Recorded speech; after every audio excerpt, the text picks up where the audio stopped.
The scream that echoed through the Colorado Rockies at 3:47 a.m. would haunt Marcus Chun for the rest of his life. Not because it was terrifying, but because of what came after 20 miles of impossible terrain, a stranger's desperate plea, and a decision that would test every fiber of his being. Before we jump back in, tell us where you're tuning in from. And if this story touches you, make sure you're subscribed because tomorrow, I've saved something extra special for you. What Marcus discovered that night would challenge everything he thought he knew about human endurance, and why sometimes the most dangerous thing you can do is exactly what someone asks you not to. The headlights of Marcus Chun's pickup truck cut through the mountain darkness like twin knives, illuminating the winding asphalt of Highway 34 as it snaked through Roosevelt National Forest. It was approaching 4 a.m. on a Tuesday in October, and Marcus was 3 hours into what should have been a peaceful drive back to Denver from his weekend fishing cabin near Grand Lake. The radio crackled with static between stations, and Marcus reached over to adjust the dial when the sound hit him, a piercing scream that seemed to come from somewhere off the road, somewhere in the dense wilderness that stretched endlessly on both sides of the highway. Marcus slammed on the brakes, his truck skidding slightly on the frost-slicked asphalt. The silence that followed was absolute, broken only by the ticking of his cooling engine and the distant whisper of wind through pine branches. He sat there for a moment, hands gripped tight on the steering wheel, wondering if he'd imagined it. Then, it came again, weaker this time, but unmistakably human. A woman's voice, crying out from somewhere in the darkness beyond the tree line. Marcus grabbed his flashlight from the glove compartment and stepped out into the mountain cold. The air bit at his lungs, sharp and thin at 8,000 feet elevation. He called out into the darkness, "Hello? Is someone out there?" The response came immediately, desperate and strained. "Here. I'm here. Please help me." Following the voice, Marcus pushed through a gap in the roadside barrier and found himself on a steep slope covered in loose scree and scattered boulders. His flashlight beam swept back and forth as he carefully picked his way down the treacherous terrain, calling out every few steps to maintain contact with the voice. "Keep talking to me," he shouted. "I'm coming to you." "I fell," came the reply, much closer now. "I can't move my leg. Please, I've been here for hours." Marcus's beam finally found her, a young woman, maybe 25 years old, wedged between two large granite boulders about 50 yards from the road. Even from a distance, he could see she was in bad shape. Her hiking clothes were torn and dirty, and her face was pale with shock and pain. As he approached, the full extent of her situation became clear. Her right leg was trapped beneath a fallen log, bent at an angle that made Marcus's stomach turn. Her hiking pack lay scattered nearby, its contents spilled across the rocky ground. "My name is Marcus," he said, kneeling beside her and keeping his voice steady. "What's your name?" "Sarah," she whispered through gritted teeth. "Sarah Williams. I was hiking the Continental Divide Trail, lost the path in the dark, and fell down this slope. That log came down after me." Marcus examined the situation with his flashlight. The log was massive, probably 6 feet long and thick as a telephone pole. Sarah's leg was pinned underneath it, and from what he could see, the bone was likely broken in multiple places. "Sarah, I'm going to get you out of here," he said, "but first, I need to move this log. It's going to hurt when I do." She nodded, tears streaming down her dirt-streaked face. "Just do it."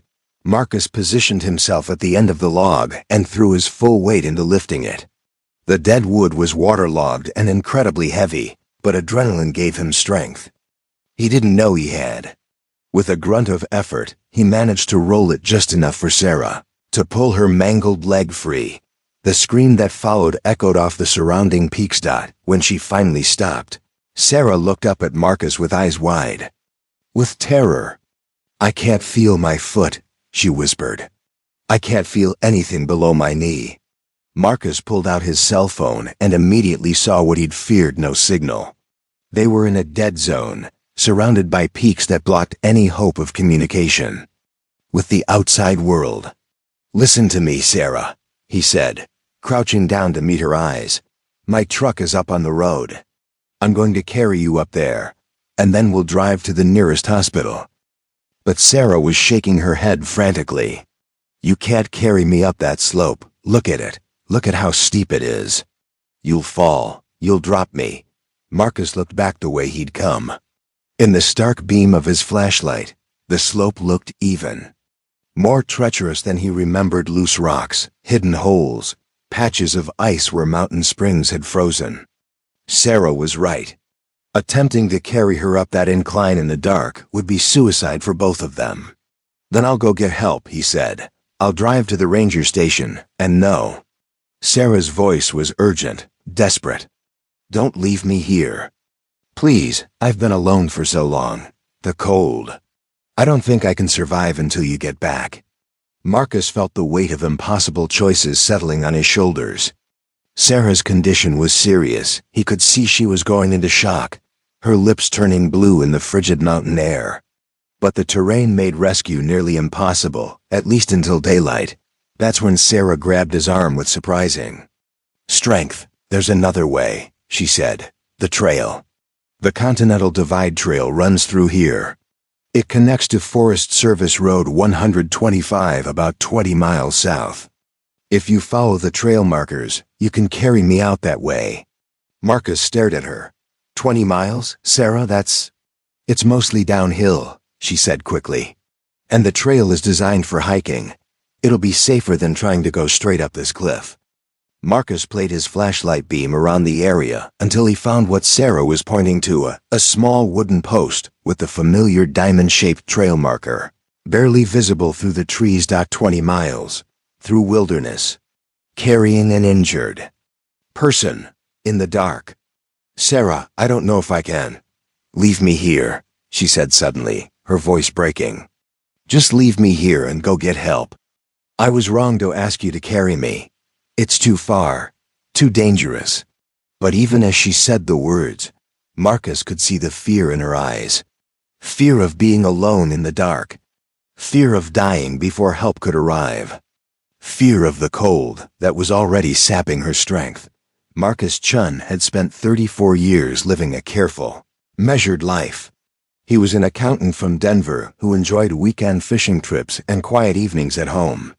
He'd never considered himself particularly brave or strong. But looking at Sarah Williams, trapped and broken in the Colorado wilderness, he felt something shift inside him. "I'm not leaving you," he said firmly. "We're going to try the trail." Sarah's eyes widened. "Marcus, no, I was delirious. 20 miles carrying someone. It's impossible. You could die trying." "Maybe," Marcus said, already moving to gather her scattered belongings. "But you'll definitely die if I leave you here." He found Sarah's water bottles and energy bars, stuffing what he could into his jacket pockets. Her sleeping bag was torn but still usable as padding. Most importantly, he found her GPS unit still functional, with the trail route clearly marked.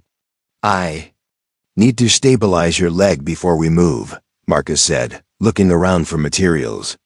He found several straight branches and used strips torn from Sarah's backpack to create a crude splint. Sarah bit down on her jacket sleeve to keep from screaming as he worked. When he was finished, Marcus knelt down and carefully positioned Sarah on his back, her arms around his neck, her injured leg supported by the makeshift stretcher he'd created using her sleeping bag and hiking poles. The additional weight was immediately overwhelming. Sarah probably weighed around 120 pounds, but with her gear and his own supplies, Marcus was carrying nearly 150 pounds. Each step sent shooting pains through his legs and back. "This is insane," Sarah whispered in his ear. "Put me down, please. Just leave me and go for help." But Marcus had already started walking toward the trail marker, his legs shaking with the effort. Behind them, the lights of his truck grew smaller and smaller until they disappeared entirely, swallowed by the vast darkness of the forest. The Continental Divide Trail stretched ahead of them like a ribbon through the wilderness. marked by occasional, reflective blazes that caught Marcus's flashlight beam.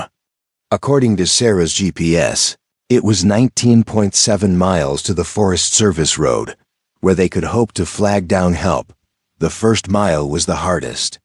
Marcus's body screamed in protest at the unnatural load, and twice he had to stop to rest, setting Sarah down gently against tree trunks while he caught his breath.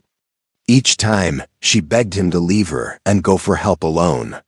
"I can't feel my leg anyway," she kept saying. "The cold is making everything numb. Just go, please." But Marcus had made his choice. With each step, he felt himself moving further from the safe, predictable world he'd always known and deeper into something that would test limits he'd never imagined he possessed. Preparing and narrating this story took us a lot of time, so if you are enjoying it, subscribe to our channel. It means a lot to us. Now back to the story. The trail wound through stands of aspen and pine, occasionally opening onto rocky meadows, where the moonlight provided brief respite from the oppressive darkness of the forest. Marcus developed a rhythm: 20 steps, then rested for 30 seconds, 20 more steps, another rest. He counted each sequence, using the numbers to distract himself from the fire burning in his shoulders and the growing certainty that he'd made a terrible mistake. By the time they'd covered 3 miles, Sarah had stopped talking entirely. Her head lolled against Marcus's shoulder, and her breathing had become shallow and irregular. Hypothermia was setting in, and Marcus realized that speed was now more important than caution. He pushed harder, extending his sequences to 30 steps, then 40, ignoring the voice in his head that screamed for him to stop. The trail began to descend more steeply, following the contours of a deep valley. In the distance, Marcus could hear the sound of running water, a mountain stream that the trail would eventually follow toward lower elevations. It was during the 5th mile that Marcus began to understand what he was really attempting. This wasn't just about physical endurance or determination. This was about something deeper, about the choice to take responsibility for another human being's life, regardless of the cost to himself. Sarah stirred occasionally, mumbling incoherently about the cold, about her family back in Ohio, about how sorry she was for putting him through this ordeal. Each time, Marcus whispered reassurances he wasn't sure he believed. "We're going to make it," he would say. "Just a few more miles." But inside, doubt gnawed at him like hunger. His body was already showing signs of exhaustion, and they weren't even halfway to their destination. His legs trembled with each step, and his vision had begun to blur around the edges from the strain of carrying so much weight for so long. The trail took them through a section of deadfall trees knocked down by some long-ago storm, their massive trunks creating an obstacle course that forced Marcus to climb over, under, and around barriers while maintaining his grip on Sarah. More than once, he slipped on icy logs, Sarah's weight nearly sending them both tumbling into the darkness below. During one particularly treacherous passage, Sarah regained consciousness long enough to realize where they were. "How far?" she whispered. Marcus checked the GPS with numb fingers. "About 12 miles left." Sarah was quiet for a long moment. Then, "I'm going to die, aren't I?" The question hung in the cold air between them. Marcus could feel Sarah's body shivering against his back, could sense her growing weakness. He'd never been in a situation like this, had no medical training, no wilderness experience beyond weekend fishing trips. But he kept walking. "No," he said finally. "You're not going to die. Neither of us is." As they descended further into the valley, the trail became easier to follow but more dangerous in other ways. The sound of rushing water grew louder, and Marcus realized they would eventually have to cross the stream. In October, mountain water would be near freezing, and any mishap could be fatal for both of them. The crossing came at mile 8. Trail led directly to a wooden footbridge that spanned a creek swollen with snowmelt from the peaks above. In daylight, it would have been a simple crossing. In the dark, with an injured person on his back and legs that could barely support his own weight, it looked like a death trap. The bridge was maybe 20 feet long, with handrails on both sides. But the wood was slick with frost, and the structure swayed ominously in the mountain wind. Below, Marcus could see white water rushing over rocks, the sound almost deafening in the still night air. "I can't do this," Marcus said aloud, the first time he'd admitted doubt. Sarah lifted her head slightly. "What is it?" "There's a bridge. It's icy if I fall." "Then put me down," Sarah said immediately. "Cross alone, then come back for me." But Marcus knew that wasn't an option. Sarah's condition had deteriorated steadily over the past few hours. Her periods of consciousness were becoming shorter and less coherent. If he left her here while he crossed the bridge, she might not be alive when he returned. Marcus approached the bridge slowly, testing each board with his foot before committing his full weight. The structure groaned under their combined load, and ice made every step treacherous. Halfway across, a gust of wind set the entire bridge swaying, and Marcus had to grip the handrail so tightly that his knuckles went white, one step at a time, one board at a time. The roar of water below seemed to grow louder, as if the creek was calling to them, waiting for them to fall. When Marcus finally stepped off the bridge onto solid ground on the far side, his legs gave out entirely. He collapsed to his knees, Sarah still strapped to his back, both of them breathing heavily in the thin mountain air. They had covered 8 miles.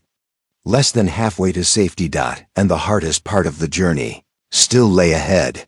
The collapse beside the creek bridge changed everything. As Marcus knelt there, gasping in the frigid mountain air with Sarah's unconscious weight on his back, he felt the first real wave of despair wash over him. His body was shutting down, muscles cramping, vision blurring from exhaustion, hands so numb he could barely grip Sarah's arms around his neck. But it was Sarah's stillness that terrified him most. She hadn't spoken in over an hour, and her breathing had become so shallow he had to strain to feel it against his shoulder. When he managed to check her pulse at her wrist, it was rapid and thready, classic signs of severe shock. Marcus forced himself to stand, his knees nearly buckling under the weight. The GPS showed they had covered 8 miles, but the remaining distance to Forest Service Road 125 stretched before them like an impossible mountain range of numbers. 11. 7 miles still to go. The trail beyond the bridge entered what Sarah's map labeled as Wilderness Study Area, a section of protected land where no motorized vehicles were permitted, where the only trails were those carved by decades of hikers' boots and wildlife movement. Here, the path became less distinct, marked only by occasional cairns, small stacks of rocks left by previous travelers. Marcus had never felt so alone in his life. The forest pressed in around them, a living wall of darkness punctuated only by the weak beam of his flashlight. Every shadow could hide a cliff edge, every sound might signal danger. And with each step, Sarah's weight seemed to increase, as if gravity itself was conspiring against them. 3 miles past the bridge, the trail split. Marcus stood at the junction, playing his flashlight beam over 2 equally worn paths diverging into the wilderness. Sarah's GPS showed the route, but the screen was cracked from their earlier fall, and condensation had fogged the display. The left path appeared to descend gradually toward what looked like a valley. The right path climbed steeply up a ridge before disappearing into dense timber. According to the fractured GPS reading, the correct route was the left path, but Marcus couldn't be certain. A wrong turn here could add miles to their journey, miles that neither of them could afford. Sarah stirred slightly as Marcus hesitated at the crossroads. "Which way?" she whispered, her voice barely audible. Marcus made the decision that would haunt him for the next 2 hours. He chose the left path, the one that seemed easier, the one that promised gentler terrain ahead.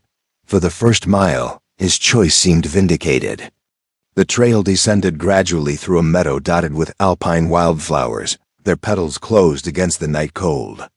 The walking was easier here, and Marcus managed to increase his pace slightly, driven by the hope that maybe, just maybe, they were going to survive this ordeal. But then the meadow ended, and the trail plunged into a nightmare. What had looked like a gentle valley from above revealed itself to be a steep-sided canyon carved by eons of snowmelt and flash floods. The path switched back down the canyon wall. A narrow ledge barely wide enough for a single hiker, with a sheer drop-off on one side and unstable scree on the other. Marcus realized his mistake immediately, but turning back would cost them precious time and energy they didn't have. Sarah's condition was deteriorating rapidly, her skin was cold and clammy, and she had begun to shiver uncontrollably, her body's desperate attempt to generate heat. The descent into the canyon was a controlled fall.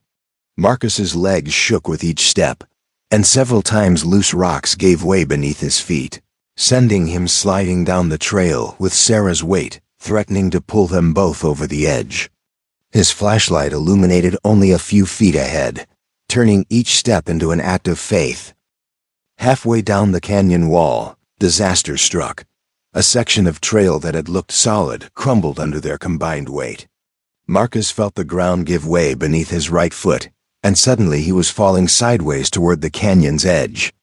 Instinctively, he threw himself backward, slamming both himself and Sarah into the rocky slope behind them. Sarah's scream pierced the night, the first sound she'd made in hours. The impact had jarred her broken leg, sending shockwaves of agony through her body. But they were alive, pressed against the canyon wall instead of tumbling into the darkness below. Marcus lay there for several minutes, feeling warm wetness spreading across his back. When he reached around to investigate, his hand came away dark with blood. Sarah's makeshift splint had shifted during the fall, and a jagged piece of wood had torn through her pant leg and into the flesh of her thigh. "I'm bleeding," Sarah whispered, her voice thick with pain and exhaustion. Marcus managed to twist around enough to examine the wound with his flashlight. It wasn't life-threatening, but it was adding to her blood loss and shock. Using strips torn from his own shirt, he created a pressure bandage, working by feel in the confined space between Sarah's body and the rock wall. "Marcus," Sarah said. As he worked, "I need to tell you something." "Save your strength," Marcus replied, but Sarah continued anyway. "I lied about the trail, back when we started. I told you it was mostly downhill, that it would be easier." Her words came in short bursts between labored breaths. "I knew it wasn't true. I was desperate. I didn't want to die alone." Marcus paused.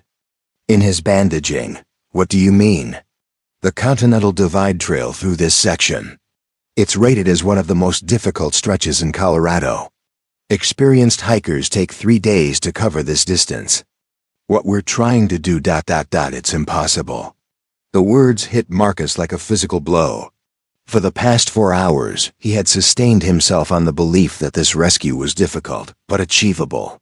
Now Sarah was telling him that he had committed himself to an impossible task based on her lie born of desperation. "Why are you telling me this now?" he asked. "Because we're going to die out here," Sarah said simply. "Both of us, and I can't have your death on my conscience. Put me down, Marcus. Leave me and save yourself. You still have time." Marcus looked out into the canyon, where his flashlight beam disappeared into seemingly infinite darkness. Below them, he could hear water rushing over rocks, another creek that would need to be crossed. Another obstacle in an endless series of challenges. For a moment, he genuinely considered Sarah's suggestion. Every rational part of his mind screamed that she was right. This was suicide, an impossible task that would result in 2 deaths instead of 1. He could leave her here, hike back to the road, and return with professional rescuers who had the equipment and training for this kind of operation. But then, Sarah started to cry, not from pain but from something deeper. The sound echoed off the canyon walls, a broken sob that spoke of abandonment and terror and the awful certainty of dying alone in the dark. Marcus finished the pressure bandage and carefully repositioned Sarah on his back. "We're not dying out here," he said firmly. "Neither of us." "Marcus, please. We're not dying," he repeated, and resumed his descent into the canyon. The bottom of the canyon was a different world entirely. Here, massive boulders the size of Houses had tumbled from the walls above, creating a maze of stone passages and hidden pools. The creak that Marcus had heard from above wound between the rocks, sometimes visible, sometimes disappearing underground, only to emerge again, dozens of yards away. Finding the trail in this chaos proved nearly impossible. Marcus spent 20 precious minutes searching for trail markers, following what looked like paths only to have them end at impassable rock walls. His flashlight began to dim the batteries, failing after hours of constant use, and panic started to creep into his movements. It was Sarah, in a brief moment of consciousness, who spotted the way forward. "There," she whispered, pointing weakly toward what looked like just another gap between boulders. "The blazes. On that rock." Marcus aimed his fading flashlight beam where Sarah indicated and saw it, a faint white diamond painted on the dark stone. Barely visible but unmistakably a trail marker. The path through the boulder field was a three-dimensional puzzle that tested every remaining ounce of Marcus's strength and balance. He had to climb over some rocks, crawl under others, and navigate narrow passages where the walls pressed in from both sides. Several times he had to remove his jacket and push it ahead of them to create enough space for Sarah's body to fit. Through the gaps, each obstacle was a separate ordeal. Each successful passage felt like a small miracle. And through it all, Sarah's weight pressed down on his shoulders like a constant reminder of how close they both were to complete collapse. Creek crossing at the canyon bottom nearly ended their journey permanently. The water was deeper than Marcus had expected, waist-deep and moving fast, with a bottom of loose stones that shifted treacherously underfoot. There was no bridge here, no handrails or support of any kind. Marcus waded into the current, immediately, feeling the shocking cold of snow-melt water penetrate his boots and soak through his pants. Each step was a battle against the current, trying to sweep them downstream toward hidden rocks and deeper pools. Halfway across, Marcus's foot slipped on a moss-covered stone. He went down on one knee, Sarah's weight driving him deeper into the rushing water. For a terrifying moment, they were both submerged up to their necks in the icy creek, the current threatening to tear them apart and carry them away. Marcus found his footing just as Sarah began to panic, her arms tightening around his throat in a death grip that nearly strangled him. He fought his way to the far bank and collapsed on the rocky shore, both of them soaked and shivering violently. Clothes made everything worse. In the October mountain air, hypothermia became an immediate threat for both of them.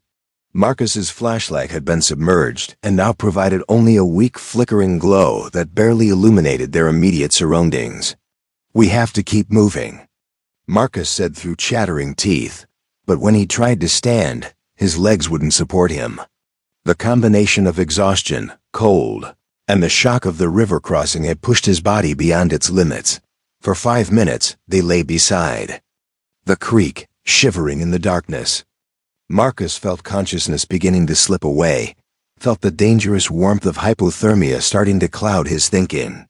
This was how people died in the wilderness, not from dramatic falls or animal attacks, but from the gradual shutdown of vital systems, from cold and exhaustion, and the body's simple inability to continue functioning. It was the sound of Sarah's labored breathing that pulled him back from the edge.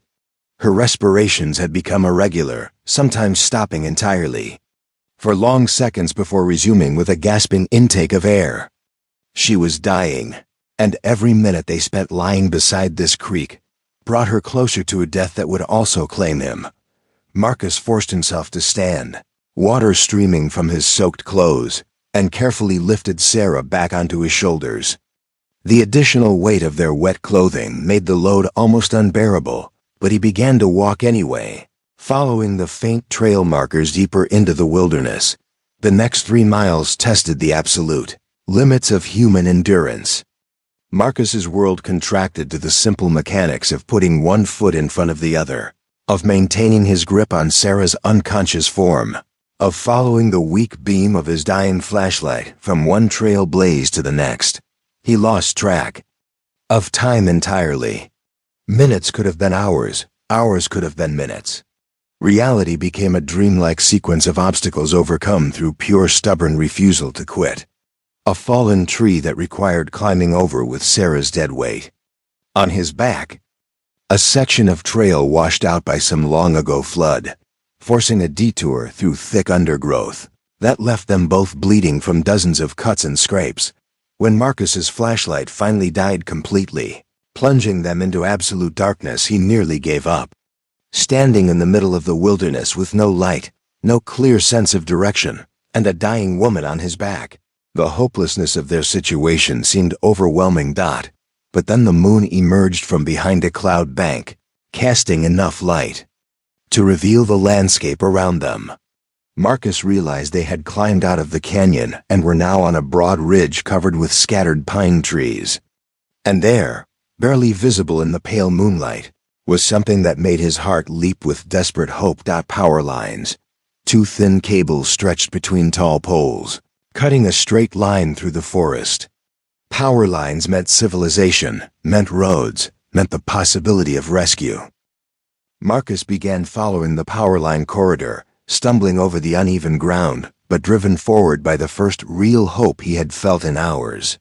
Sarah remained unconscious, but her breathing seemed slightly more regular, as if some part of her sensed that salvation might be within reach. The power lines led them down the far side of the ridge toward a valley where Marcus could see a few scattered lights twinkling in the distance. Buildings, houses, people who could help them survive this nightmare that had begun so many hours and so many miles ago. But they still had miles to go, and Marcus wasn't sure his body had any more to give. The power lines became Marcus's lifeline in more ways than one. Following their steady march across the mountainous terrain, he could measure progress not in the uncertain distances of wilderness trails, but in the reassuring geometry of utility poles stretching towards civilization. Each towering structure marked another small victory, another step closer to the impossible goal that had seemed so hopeless just hours before. But the power line corridor brought its own unique challenges. The utility company had cleared a wide swath through the forest, creating an open pathway that offered no protection from the fierce mountain winds that swept down from the peaks above. Without the shelter of trees, the October cold became a living thing that clawed at Marcus's exposed skin and penetrated his still damp clothing with ruthless efficiency. Sarah's condition had stabilized. Somewhat her breathing was more regular, and she occasionally mumbled incoherent words that at least proved she was still alive. But the combination of blood loss, hypothermia, and shock was taking its toll. Marcus could feel her body temperature dropping against his back, could sense her life force ebbing away with each labored breath. The power line trail led them along the spine of a ridge that offered spectacular views in daylight, but now presented only an endless expanse of silver-touched darkness under the pale moon. Marcus found himself moving like a sleepwalker, his body operating on autopilot while his conscious mind retreated into a strange detached state where pain and exhaustion became abstract concepts rather than immediate realities. It was during this dreamlike phase of the journey that Marcus began to hallucinate. At first, he thought he saw other hikers on the trail, ahead of him shadowy figures that vanished when he tried to focus on them. Then he started hearing voices calling his name from the darkness beyond the power lines, voices that sounded like his father, his ex-wife, friends from work who couldn't possibly be out here in the wilderness. The hallucinations were a symptom of severe exhaustion and dehydration, Marcus realized during his more lucid moments. His body was beginning to shut down non-essential functions, and his brain was creating phantom stimuli to fill in the gaps. But knowing the cause didn't make the visions any less disturbing, especially when they began to include Sarah walking beside him, chatting casually about her life as if she weren't unconscious and dying on his back. The fourth power line tower revealed something that stopped Marcus in his tracks. Attached to one of the metal support beams was a small metal box with a padlock and warning signs, an emergency telephone for utility workers. Marcus approached it with trembling hands, hoping against hope that the phone might work. that he might be able to call for help. The box was locked, but the metal was old and weathered. Using a rock from the ground, Marcus managed to break the padlock after several minutes of desperate hammering. Inside was indeed a telephone, an ancient rotary model connected directly to the utility company's emergency line. Marcus lifted the heavy receiver to his ear and heard ... nothing. No dial tone, no connection of any kind. The phone was dead, probably for years. Another dead end, another false hope in a night that had been filled with them. But beside the useless telephone, Marcus found something that proved far more valuable, a laminated map showing the power line route and the surrounding road network. According to the map, they were much closer to Forest Service Road 125 than Sarah's damaged GPS had indicated. Maybe only 5 or 6 miles remained, not the 11 that Marcus had been dreading. The map also showed something else, a maintenance access road that intersected the power line corridor just 2 miles ahead. If that road was still passable, if it connected to the larger road network, it could cut their remaining journey in half. Energized by this discovery, Marcus pressed forward with renewed determination. The maintenance road, when he found it, turned out to be little more than 2 parallel ruts carved into the mountainside by utility trucks. But it was definitely a road, the first sign of motorized civilization they had encountered since leaving. Marcus's truck behind on Highway 34, the access road descended steeply through a series of switchbacks, carved into the slope with the brutal efficiency that only heavy machinery could achieve. Walking was easier here, despite the grade, because the road surface was graded and relatively smooth. For the first time in hours, Marcus didn't have to worry about loose rocks or hidden obstacles, but the steep descent created a new problem.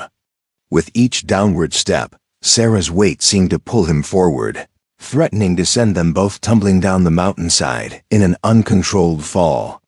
Marcus had to lean backward against her weight, fighting gravity with muscles that had long since passed the point of exhaustion. 3 switchbacks down the access road, Marcus's left knee gave out entirely. The joint, stressed beyond its limits by hours of carrying an impossible load over treacherous terrain, simply stopped functioning. Marcus felt it buckle and collapse, sending him crashing to the rocky road surface with Sarah still strapped to his back. The fall scraped skin from his palms and knees, but the physical pain was nothing compared to the crushing realization that his body was finally betraying him. Marcus tried to stand and immediately collapsed again, as his damaged knee refused to bear weight. For several minutes, he sat in the middle of the mountain road, Sarah's unconscious form still on his back, and contemplated the awful mathematics of their situation. They had come so far, survived so much, only to be stopped by the simple mechanical failure of a joint that had been asked to do too much for too long. But giving up wasn't an option. Not when they were this close. Not when Sarah's life hung in the balance. Marcus fashioned a crude brace for his knee using his belt and a straight piece of wood from the roadside. The improvised support was painful and awkward, but it allowed him to bear weight on the damaged joint. He resumed his descent, moving now with an awkward, limping gait that made each step a separate ordeal. The access road seemed to go on forever, winding back and forth across the mountainside in a pattern that added distance but made the descent manageable for vehicles. Marcus counted switchbacks like a rosary, 7, 8, 9 each turn, bringing them lower into the valley where the lights he had seen earlier burned like beacons of hope. On the 10th switchback, Marcus heard the most beautiful sound of his life, the distant hum of traffic on a paved road. Forest Service Road 125 lay just ahead, a ribbon of asphalt cutting through the valley floor. Marcus could see occasional headlights moving along it late night, travelers who represented the first potential rescue they had encountered since this ordeal began, but reaching the road required one final descent down a steep embankment covered with loose scree and scattered boulders. In his current condition, with his damaged knee and Sarah's weight on his back, the descent looked nearly impossible. Marcus sat at the top of the embankment and tried to calculate the risks. If he fell during the descent, they could both be seriously injured or killed. But if he didn't attempt it, they would be stranded just yards away from potential rescue, close enough to see salvation but unable to reach it. The decision was made. For him, when Sarah stirred to consciousness for the first time in hours, Marcus? Her voice was weak but coherent. "Where are we?" "We made it," Marcus said, pointing down at the road below. "That's Forest Service Road 125. We just need to get down there and flag down a car." Sarah lifted her head slightly and saw the lights moving along the distant asphalt. For a moment, neither of them spoke, both overwhelmed by the realization that they had actually survived the impossible journey through the wilderness. "How long have we been walking?" Sarah asked. Marcus checked his watch, surprised to find it was nearly 9 a.m.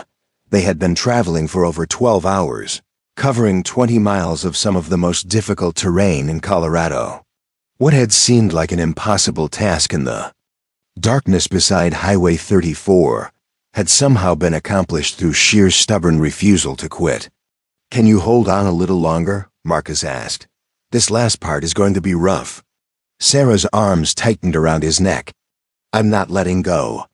Now, the descent to the road was controlled chaos. Marcus half walked, half slid down the loose slope, using his good leg for balance and his damaged knee for steering. Rocks scattered around them with each step, creating small avalanches that threatened to carry them, both tumbling into the drainage ditch beside the road. Halfway down, Marcus lost his footing entirely. They slid the final 20 feet in a cascade of loose stone and dust, coming to rest in a heap beside the asphalt surface of Forest Service Road 125. Marcus lay there for a moment, hardly believing they had made it. The road was real solid pavement beneath his hands, painted lines marking traffic lanes, reflective markers along the shoulder. After 20 miles of wilderness trail, it seemed like a miracle of civilization. But the road was also empty. No traffic in either direction, no sign of the vehicles whose lights they had seen from above. Marcus realized they might have to wait hours for another car to pass, and in their current condition, hours could be too long. Using the last reserves of his strength, Marcus pulled Sarah to a sitting position against the guardrail and positioned himself in the middle of the road. If a car did come, he would make sure it couldn't miss them. They waited in the growing daylight, two broken figures beside a mountain road, survivors of an ordeal that had tested every limit of human endurance. Sarah drifted in and out of consciousness, but her breathing remained steady. Marcus's knee throbbed with each heartbeat, and his entire body felt like it had been disassembled and poorly reassembled. The sun was fully above the eastern peaks when they heard the rumble of a diesel engine echoing off the valley walls. A Colorado Department of Transportation truck appeared around a curve, moving slowly as its driver checked road conditions after the night's frost. Marcus waved his arms frantically, standing in the middle of the road despite the agony in his knee. The truck slowed, stopped, and the driver, a weathered man in his 50s wearing a DOT uniform, jumped out and ran toward them. "Jesus Christ," the driver said, taking in their condition. "What happened to you folks?" "She fell," Marcus said simply, the first words he had spoken to another human being in over 12 hours. "I carried her from the Continental Divide Trail." The driver, whose name tag read Bill Martinez, immediately called for an ambulance on his radio while examining Sarah's injuries. Within minutes, the quiet mountain road was filled with the sound of sirens as emergency vehicles converged on their location. As the paramedics took over Sarah's care, loading her onto a stretcher and starting 4 fluids, one of them turned to Marcus. "Sir, how far did you carry her?" Marcus looked back up the mountainside, toward the power lines that had guided them to safety, toward the wilderness that had tested every fiber of his being. 20 miles, he said quietly. The paramedic stared at him in disbelief. 20 miles? Through this terrain, in one night? Marcus nodded, suddenly feeling the full weight of exhaustion settling over him like a heavy blanket. His legs buckled, and he found himself sitting on the road's shoulder, Watching as Sarah was loaded into the ambulance. As the emergency vehicles prepared to leave, Sarah managed to grab Marcus's hand through the ambulance's open door. "Why?" she whispered. "Why didn't you leave me?" Marcus looked at this woman, whose name he had learned only hours ago, whose desperate situation had transformed him from a careful accountant into someone capable of impossible things. "Because," he said simply, "that's not who I wanted to be." The Yingdi ambulance pulled away, carrying Sarah toward the hospital in Denver, where surgeons would spend the next 6 hours rebuilding her shattered leg. Marcus was taken in a separate vehicle, his own injuries requiring attention: the damaged knee, severe dehydration, exhaustion, and dozens of cuts and bruises accumulated during their marathon journey. As they drove away from Forest Service Road 125, Marcus watched the wilderness recede behind them. Somewhere back there, his truck still sat beside Highway 34, waiting for him to return. Somewhere back there, a trail stretched through 20 miles of Colorado wilderness, marked now by their footsteps and their survival. The impossible had become possible through the simple refusal to accept defeat. And in carrying Sarah Williams to safety, Marcus Chen had discovered reserves of strength and determination he never knew he possessed. The sterile brightness of Denver General Hospital's emergency room felt like an alien landscape after 20 miles of wilderness darkness. Marcus sat on the edge of an examination table, his damaged knee wrapped in ice packs, watching through the window as morning traffic began to build on the distant highways. The normal world, the world of commuters and coffee shops and predictable routines, seemed impossibly foreign after what he had experienced in the mountains. Dr. Jennifer Walsh finished reviewing his x-rays with the practiced efficiency of someone who had seen every conceivable injury during her 15 years in emergency medicine. But Marcus could tell that his case was unusual by the way she kept glancing at his chart, then back at him, as if trying to reconcile the mild-mannered man sitting before her with the extraordinary feat described in the paramedics' report. "Mr. Chun," she said finally, "I've been doing this for a long time, and I have to ask, are you sure about the distance? 20 miles? Carrying another person?" Marcus nodded wearily. The question had been asked a dozen times since his arrival at the hospital, by paramedics, nurses, admission staff, and now the doctor. Each time, he gave the same simple answer, but he could see the disbelief in their eyes. 20 miles was the distance of a marathon, a distance that challenged trained athletes running on flat surfaces with optimal gear and conditions. The Continental Divide Trail through that section is extremely difficult terrain, Dr. Walsh continued. What you've described, frankly, it shouldn't be physiologically possible. But the evidence was written across Marcus's body. His shoulders bore deep indentations from Sarah's weight, red welts that would take weeks to heal. His hands were torn and bleeding from countless falls and grabs for support. His legs showed the accumulated damage of a 12-hour ordeal that had pushed human endurance beyond its normal limits. "How is she?" Marcus asked, deflecting attention from his own condition. "Sarah Williams, the woman I brought in." Dr. Walsh's expression grew more serious. "She's in surgery. Dr. Rodriguez is our best orthopedic surgeon. But double quote," she paused, choosing her words carefully. "Her injuries are extensive.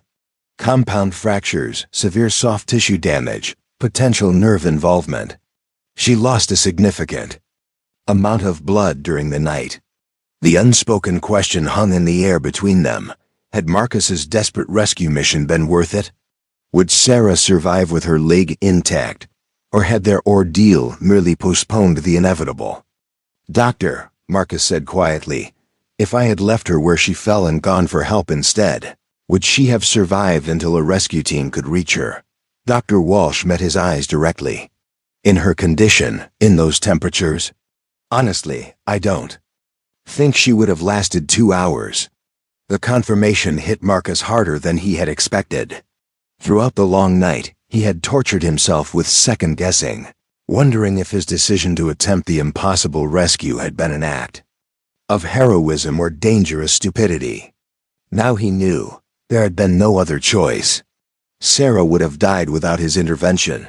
After Dr. Walsh finished her examination and prescribed rest, physical therapy, and a follow-up appointment for his knee, Marcus found himself in the hospital's waiting room, surrounded by the quiet drama of families dealing with their own medical emergencies. He had called his office to explain his absence, a conversation that required considerable creativity to explain why he wouldn't be coming to work for several days. Food poisoning, he had told his supervisor Linda Patterson, unwilling to explain the real reason for his condition. The truth was too extraordinary, too far outside the normal parameters of his careful, predictable life.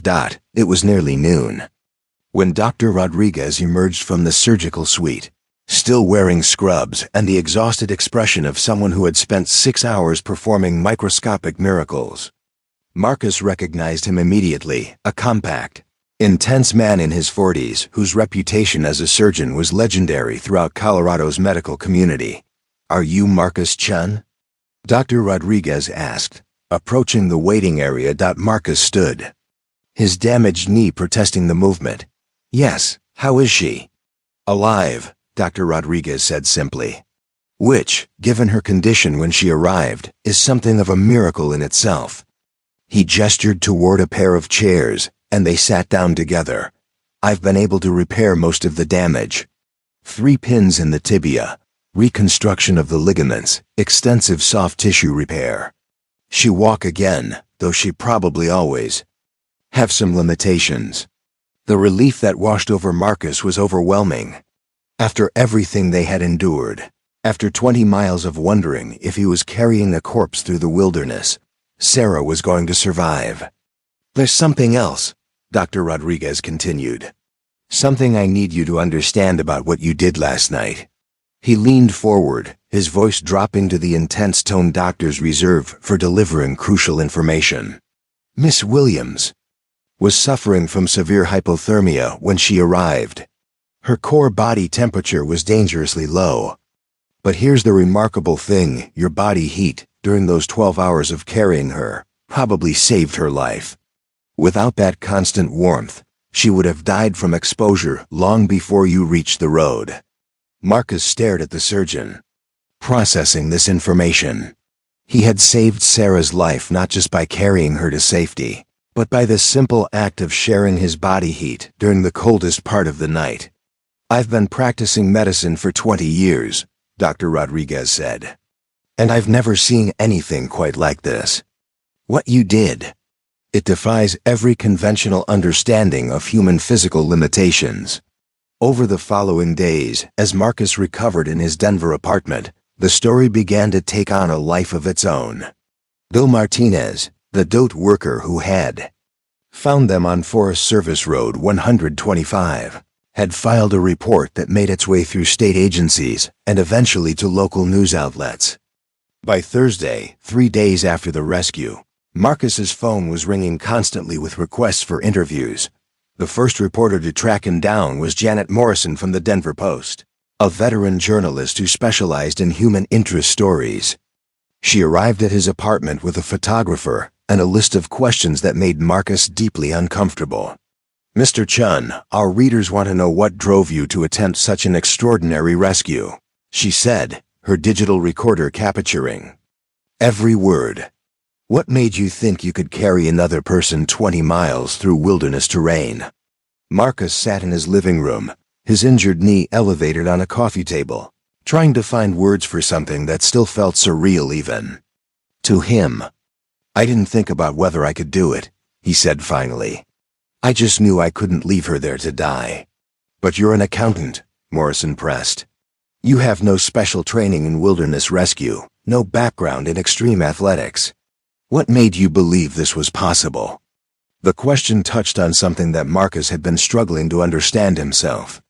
During the rescue, he had discovered capabilities he never knew he possessed, not just physical strength, but mental resilience and determination that seemed to come from some deep reservoir he had never accessed before. "Maybe I didn't believe it was possible," he admitted. Maybe I just refused to accept that it was impossible. The story ran on the front page of the Sunday Denver Post, under the headline, "Accountant's 20-mile miracle. Denver man carries injured hiker to safety." The article included a detailed map of their route, interviews with the medical team that had treated Sarah, and expert analysis from wilderness rescue professionals who confirmed the extraordinary nature of Marcus's achievement within hours of the newspaper's publication. Marcus's story had been picked up by national news outlets. CNN ran a segment during their morning show. Good Morning America requested an interview. Social media exploded with shares and comments, turning Marcus Chen from an anonymous accountant into an overnight symbol of human determination and compassion. But the attention made Marcus profoundly uncomfortable. He had never sought recognition. For his actions had never considered himself heroic.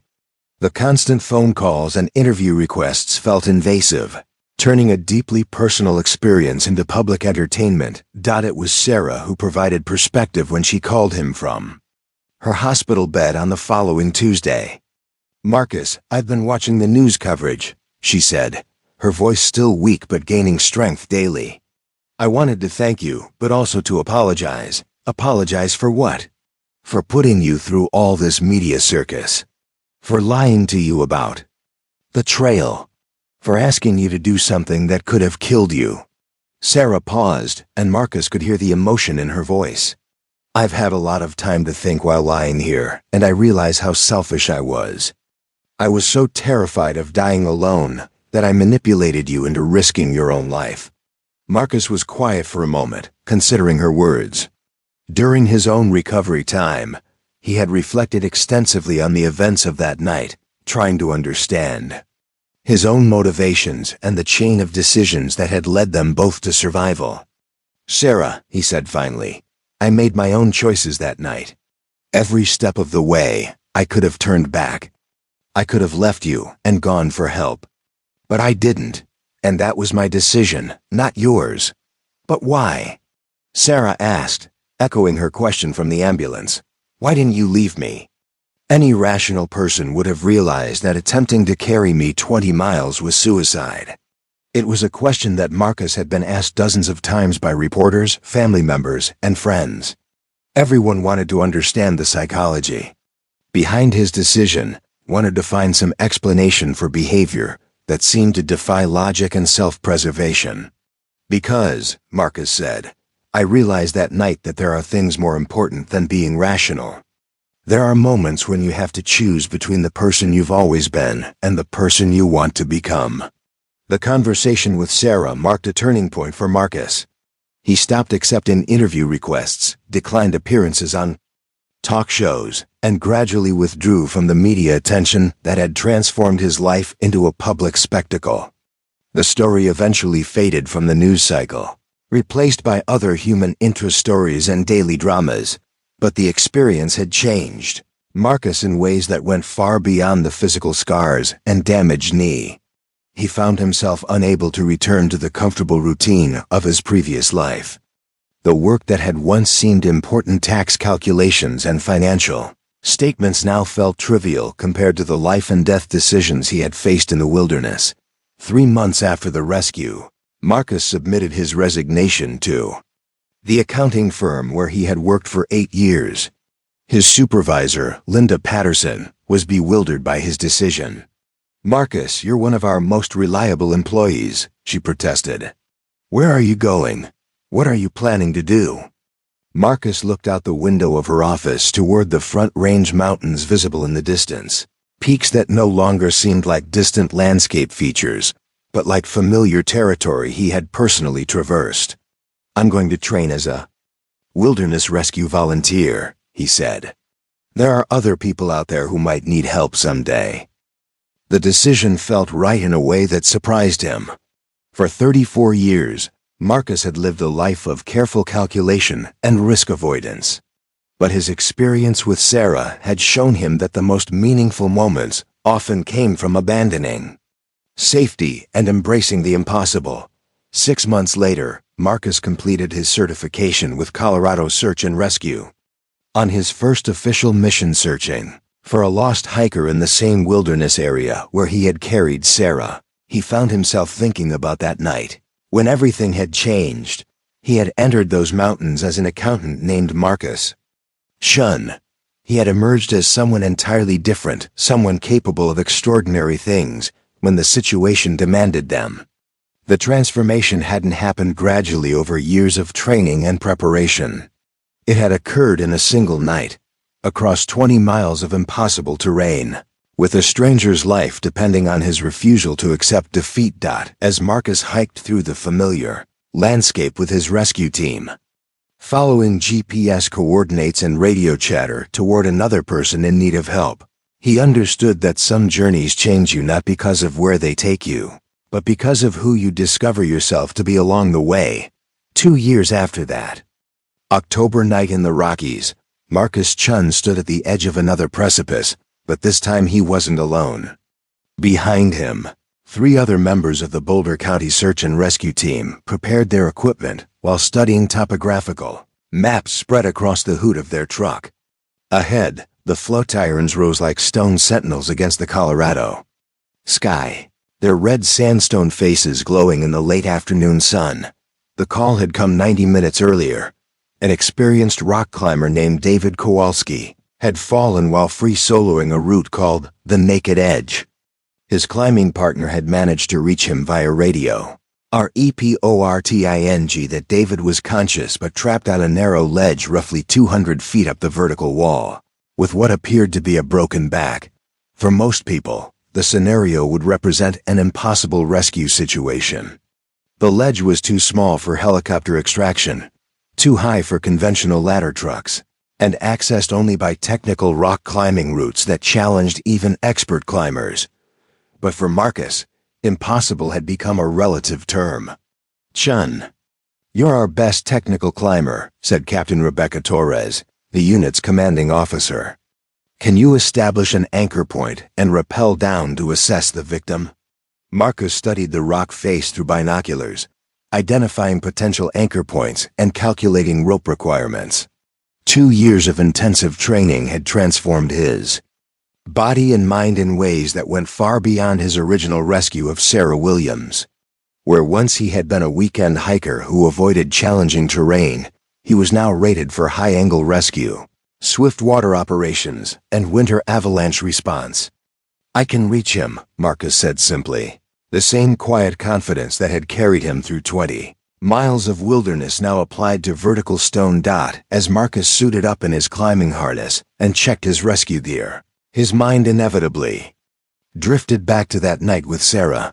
The experience had become a touchstone for him, a reminder that human beings were capable of far more than they imagined when circumstances demanded it. But what had started as a single extraordinary event had evolved into something much deeper, a complete reimagining of what his life could be. The climb up the Naked Edge required every skill Marcus had acquired during his transformation from accountant to rescue specialist. The route followed a series of hairline cracks in the red sandstone, demanding precise finger placement and delicate balance moves that would have terrified his former self. But as Marcus ascended toward the stranded climber, he felt the familiar sense of focused calm that came with operating at the edge of human capability. David Kowalski was exactly where his partner had reported, sprawled on a ledge barely 2 feet wide, his face pale with pain and shock. Marcus could see immediately that the man's condition was serious. His leg showed the telltale signs of spinal injury, and he was shivering despite the warm afternoon temperature. "David, my name is Marcus Chun with Boulder County Search and Rescue," Marcus said as he anchored himself to the rock face beside the ledge. "How are you feeling?" "Can't move my legs," David whispered through gritted teeth. "Been here for 3 hours."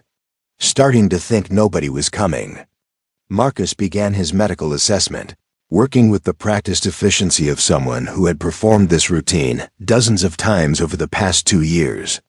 Pulse, respiration, pupil response, spinal alignment, all the critical indicators that would determine how to proceed with the rescue. "David, I need to ask you something important," Marcus said as he prepared a cervical collar. Have you ever heard of a guy who carried an injured hiker 20 miles through the mountains? David's eyes focused on Marcus with sudden interest. That was you? The accountant who, Jesus, you're famous. Marcus smiled grimly as he fitted the collar on David's neck. Not famous. Just stubborn. And right now, I need you to be stubborn. Too, because we're going to get you off this ledge. The rescue operation that followed tested every technique Marcus had learned during his 2 years with the search and rescue team. Working with his colleagues above, he rigged a complex pulley system that would allow them to lift David vertically up the cliff face while maintaining spinal immobilization. The process required precise coordination between team members spread across 200 feet of vertical terrain, with David's life depending on equipment that had to function perfectly under extreme stress. But what struck Marcus most during the 3-hour rescue operation wasn't the technical complexity or physical challenge. It was the familiar sense of purpose that came with risking everything to save a stranger's life. The same feeling that had driven him through the wilderness with Sarah on his back now powered him through the intricate dance of ropes and anchors required to bring David safely to the ground. As the ambulance carried David away to Boulder Community Hospital, Captain Torres approached Marcus with an expression he had seen before, the mixture of respect and bewilderment that people showed when witnessing something that challenged their understanding of human limitations. Chun, I've been doing this for 15 years, she said, and I've never seen anyone adapt to high-angle rescue the way you have. Most people take years to develop that level of confidence and skill. You did it in 18 months. Marcus packed his climbing gear methodically, considering her words. The truth was that his rapid development as a rescue specialist had surprised him as much as anyone else. But he had come to understand that his experience with Sarah had been more than just a single, extraordinary event. It had been a revelation of capabilities that had always existed within him, waiting for the right circumstances to emerge. I had a good teacher, Marcus said, thinking not of his instructors at the rescue academy, but of that October night when necessity had been his only guide. 3 weeks later, Marcus received a phone call that would test his transformation in an entirely different way. Sarah Williams was getting married. I know this might sound strange, Sarah said during their conversation, but I was hoping you could walk me down the aisle. My father passed away 2 years ago, and, well, you're the person who gave me the chance to have this wedding at all. The request caught Marcus completely off guard. In the 2 years since their rescue, he and Sarah had maintained occasional contact phone calls on the anniversary of their wilderness ordeal, updates on her recovery and his career change, the comfortable friendship of two people who had shared an experience that defied explanation. But the idea of participating in her wedding felt surreal. Sarah, I'm honored that you'd ask, Marcus said carefully. But don't you think that might be complicated? I mean, we barely knew each other before that night. That's exactly why. It makes sense, Sarah replied. You didn't save me because we were friends or family. You saved me because it was the right thing to do. That's the kind of person I want walking me down the aisle, someone who represents the best of what human beings can be. The wedding took place on a September afternoon in a small church in Sarah's hometown of Columbus, Ohio. Marcus flew in the day before, nervous about meeting Sarah's family and friends, uncertain about his role in an event that felt both deeply personal and strangely public, but his concerns evaporated the moment he saw Sarah in her wedding dress.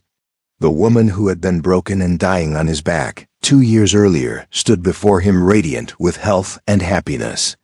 Her recovery had been remarkable. She walked with only a slight limp, and the haunted expression he remembered from their wilderness ordeal had been replaced by genuine joy.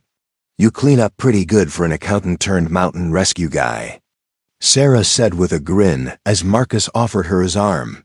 You clean up pretty good for someone who used to be a human backpack, Marcus replied, and they both laughed at the absurdity of their shared history. Walking Sarah down the aisle, Marcus found himself thinking about the chain of events that had brought them to this moment. A random scream in the darkness. A decision to stop rather than drive past. 20 miles of impossible terrain that had somehow become possible, all leading to this celebration of life and love and the simple miracle of survival. During the reception, Sarah's new husband, Thomas Richardson, approached Marcus with obvious emotion. "I need to thank you," Thomas said, gripping Marcus's hand firmly. "Not just for saving Sarah's life, but for making this day possible, for giving us the chance to have a future together." The words hit Marcus harder than he had expected.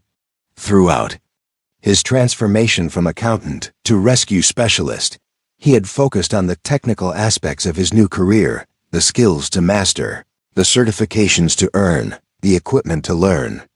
But Thomas's gratitude reminded him of the deeper purpose behind his work, the creation of futures that would otherwise be lost. Later that evening, as the wedding celebration wound down, Marcus found himself in conversation with Dr. Patricia Webb, a psychiatrist who specialized in post-traumatic growth, the phenomenon of people becoming stronger and more capable after surviving extreme challenges. "Your story is a textbook example of what we call post-traumatic growth," Dr. Webb explained as they sat at a table overlooking the dance floor where Sarah and Thomas swayed to slow music. Most people who survive extreme situations return to their previous lives with minimal lasting change. But a small percentage use the experience as a catalyst for fundamental transformation. "What makes the difference?" Marcus asked, genuinely curious about the psychology behind his own transformation. "Usually, it's the recognition that if you can survive the impossible once, you can probably do it again," Dr. Webb said. "The experience shatters your previous understanding of your own limitations and creates a new baseline for what you believe is possible." Marcus watched Sarah dancing with her new husband, both of them surrounded by family and friends whose lives had been enriched by their survival and recovery. The ripple effects of that October night continued to expand outward, touching people who had never heard of the Continental Divide Trail or Forest Service Road 125. A year later, Marcus was selected to lead Boulder County's first specialized high-altitude rescue unit, a team designed to respond to emergencies in the state's most challenging mountain terrain. The appointment came with a promotion to lieutenant and responsibility for training other rescue specialists in techniques that pushed the boundaries of what was considered possible. On the unit's first official mission, Marcus found himself back in the same wilderness area where he had carried Sarah to safety 3 years earlier. This time, the call involved 2 teenage hikers who had become lost during a sudden October snowstorm, an almost perfect echo of the circumstances that had changed his life. As Marcus led his team through the snow-covered wilderness, following GPS coordinates toward the missing hikers, he reflected on how completely his existence had been transformed. The careful, risk-averse accountant who had driven these mountain roads 3 years ago no longer existed. In his place was someone who actively sought out situations that most people would consider impossible or insane. But the transformation hadn't been limited to his professional life. Marcus had discovered that pushing beyond perceived limitations in one area inevitably affected every other aspect of his existence. He was more confident in relationships, more willing to take creative risks, more comfortable with uncertainty and challenge. When they found the lost hikers, cold and frightened but uninjured, huddled beneath a makeshift shelter, Marcus saw his own journey reflected in their faces. They had entered the wilderness as inexperienced teenagers on a casual day hike. They would leave as survivors who had learned something fundamental about their own resilience and capability. "How did you find us?" one of the hikers asked as Marcus's team provided warm clothing and hot soup. "We followed the same trails you did," Marcus replied. "Sometimes the path forward becomes clear when you stop thinking about what's impossible and start focusing on what's necessary." As his team led the rescued hikers back toward safety, Marcus realized that his transformation would never truly be complete. Each rescue mission, each impossible situation overcome, added new layers to his understanding of human potential. The accountant who had stopped for a stranger's scream in the darkness had become someone entirely different, not through gradual change over years, but through the revolutionary recognition that extraordinary circumstances could reveal extraordinary capabilities. The mountains that had once seemed like distant landscape features now felt like familiar territory, where he had learned the most important lesson of his life, that the difference between impossible and inevitable often came down to a simple refusal to quit. 5 years after the night that changed everything, Marcus Chun received a call that would force him to confront the one question he had never been able to answer. What happens when the person who saves lives needs saving themselves? The call came at 2:30 a.m. on a Tuesday in March, jolting Marcus from the deep sleep that had become increasingly elusive as his responsibilities with Boulder County Search and Rescue had expanded. The voice on the other end belonged to Captain Torres, but her usual composure was replaced by something Marcus had never heard before: raw panic. "Marcus, we have a situation," Torres said without preamble. "There's been an avalanche in the backcountry near Loveland Pass. Multiple burials. But that's not why I'm calling you."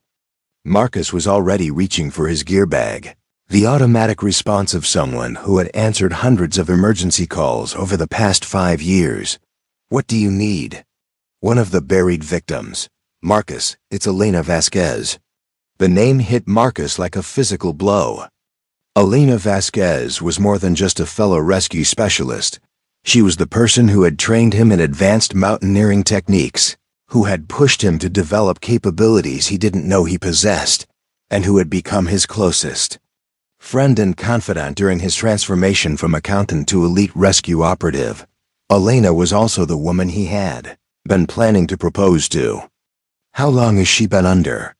Marcus asked, his training overriding the emotional chaos threatening to overwhelm him. "Unknown. The avalanche occurred sometime after midnight. Her GPS beacon activated at 12:47 a.m., but we didn't receive the signal until 20 minutes ago due to atmospheric interference." "Marcus, you know the statistics on avalanche survival." Marcus knew them all too well. After 15 minutes buried in snow, survival rates dropped precipitously. After 30 minutes, the chances of finding someone alive were less than 50%. After an hour, rescue often became recovery. Elena had potentially been buried for over 2 hours. "I'm en route," Marcus said, already heading toward his truck. "Have you activated the full response team?" "Everyone's mobilized but Marcus. The avalanche zone is in technical terrain. Class 5 climbing required just to reach the burial area. Most of our team doesn't have the skills for that kind of approach." Marcus understood immediately. Of the 18 active members of Boulder County Search and Rescue, only 4 were certified for the level of technical climbing required to access the remote avalanche zone where Elena's beacon was transmitting. And of those 4, Marcus was the only one with extensive experience in avalanche rescue techniques. The drive to Loveland Pass took 90 minutes through mountain roads, still slick with March snow. During the journey, Marcus fought to maintain the emotional detachment that had become his trademark during rescue operations. But this wasn't just another mission. This was Elena, the woman who had taught him that courage wasn't the absence of fear, but the decision to act despite it. The staging area was chaos, controlled by years of emergency response experience.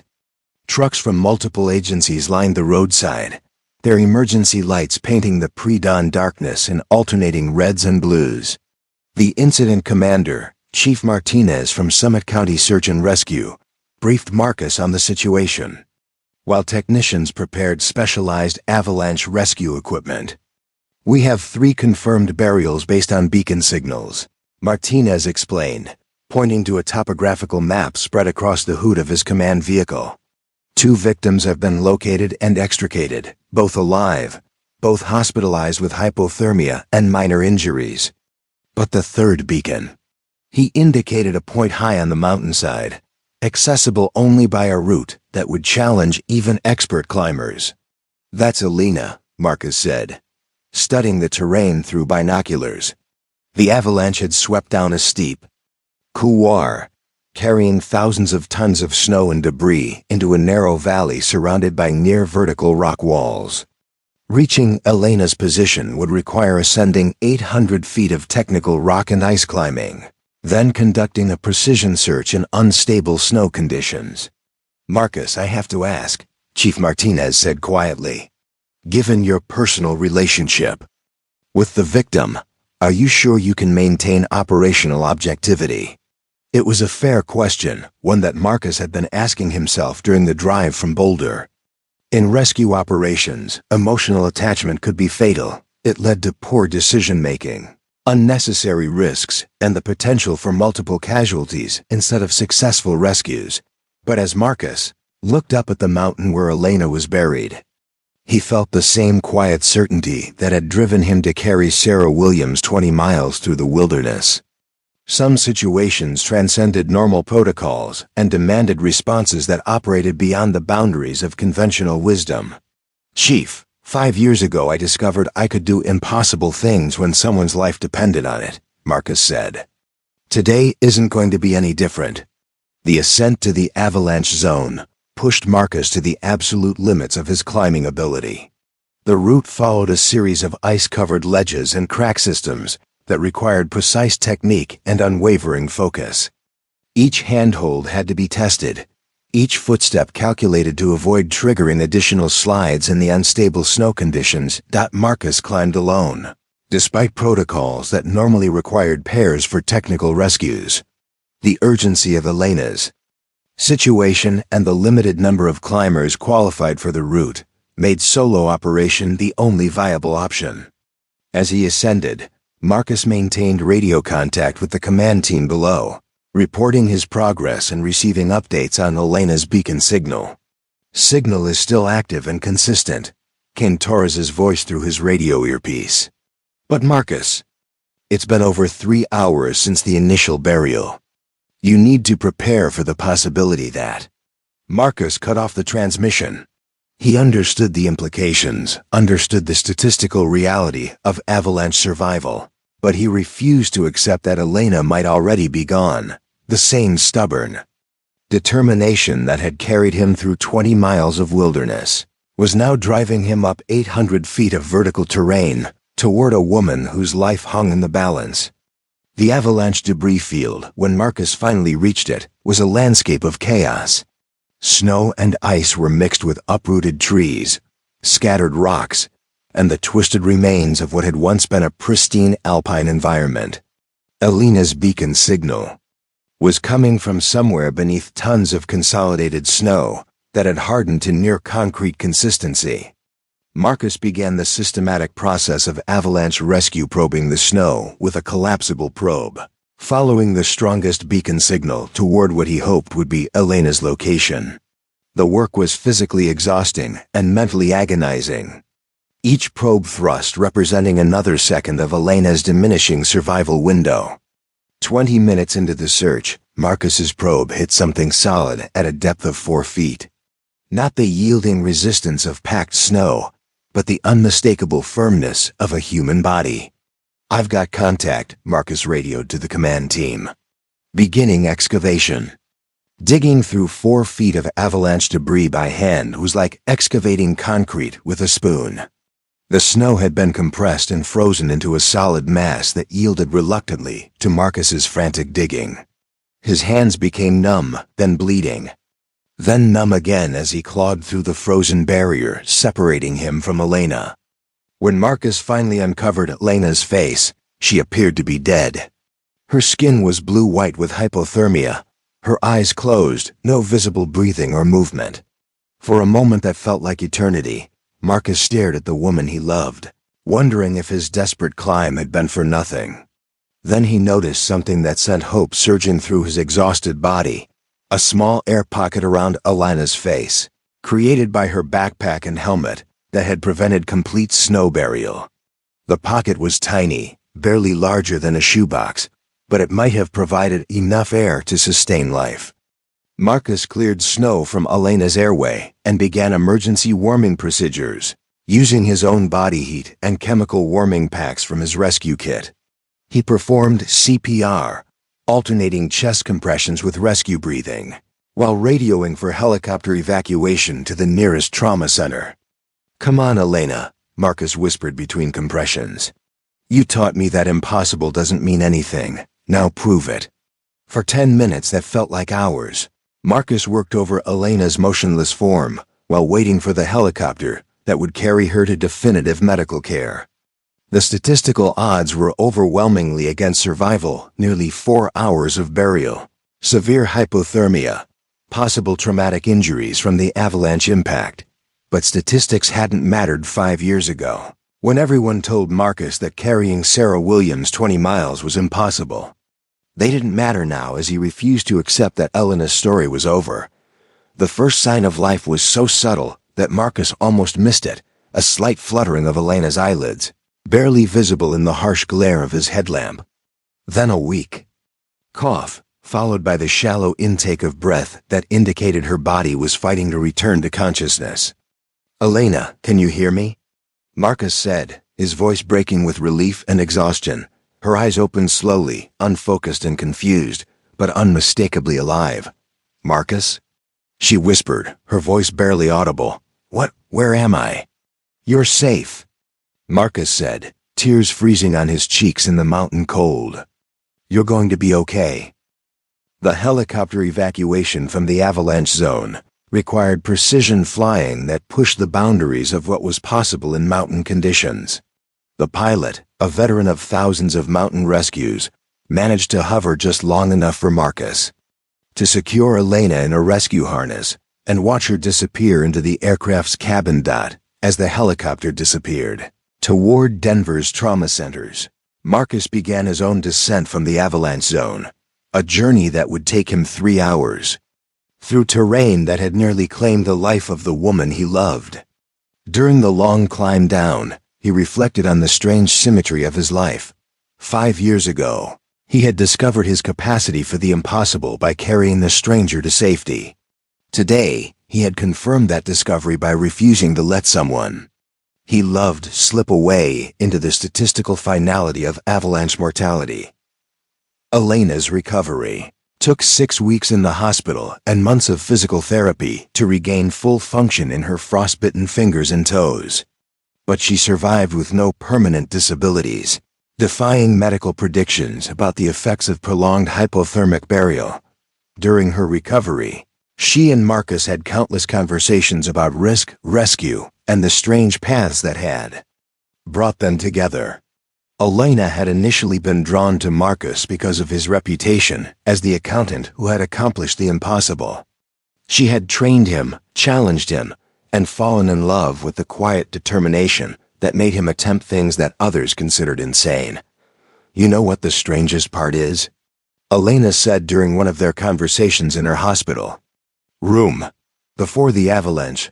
"I thought I understood what you went through with Sarah Williams. I thought I could imagine what it felt like to push beyond every limit to save someone's life." "And now?" Marcus asked.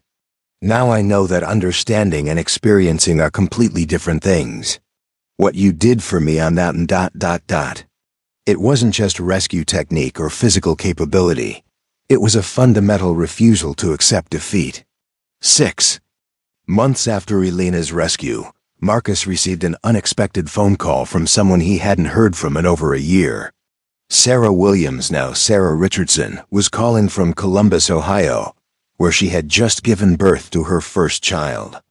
"Marcus, I wanted you to be one of the first to know," Sarah said, her voice filled with the exhausted joy of new motherhood. "We had a daughter yesterday. 8 pounds 2 ounces, perfectly healthy." "Congratulations," Marcus said, genuinely moved by the news. "What's her name?" "Hope," Sarah replied. "We named her Hope because that's what you gave me that night in the mountains. The hope that impossible things can become possible when someone refuses to give up." As Marcus hung up the phone, he realized that his transformation from accountant to rescue specialist had created ripples that extended far beyond his own life or career. Sarah's daughter would grow up in a world that existed only because Marcus had stopped his truck on a dark mountain road 5 years ago. Elena would continue her work saving other lives because Marcus had refused to let statistical probabilities determine her fate. The impossible had indeed become possible, not through supernatural intervention or miraculous circumstances, but through the simple human decision to reject defeat when someone's life hung in the balance.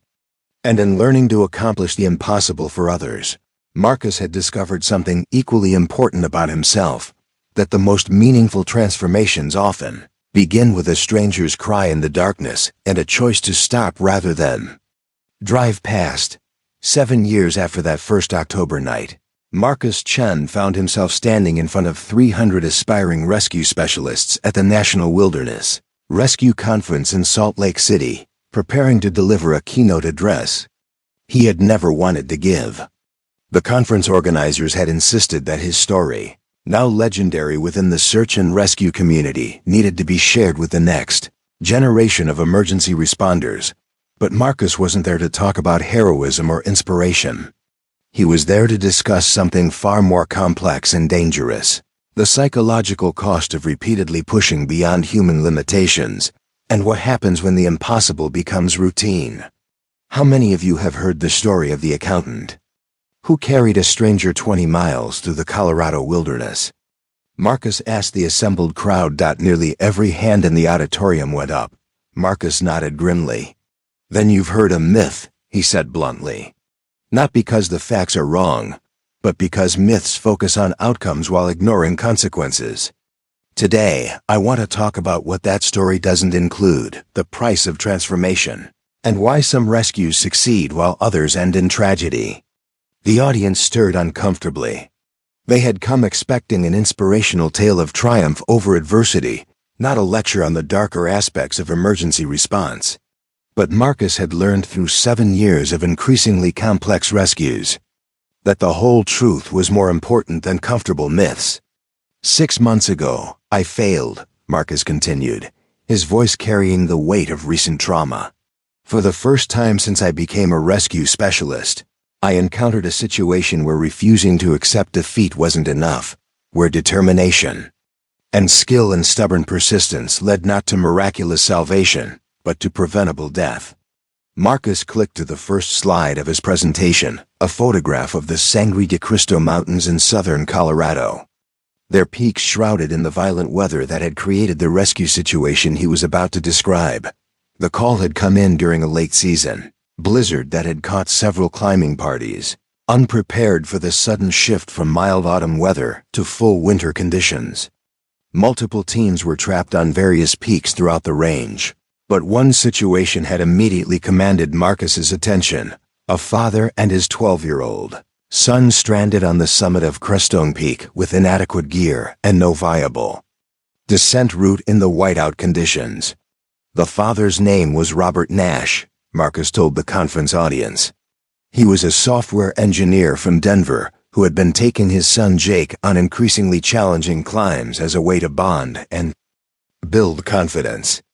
They had summited Crestone Peak just as the storm hit, leaving them trapped at 14,300 feet with visibility near zero and temperatures dropping toward 20 below. Marcus had been part of a 4-person team attempting to reach the stranded climbers, but the conditions were unlike anything he had experienced during his 7 years of rescue work. Winds exceeding 60 miles per hour made helicopter extraction impossible.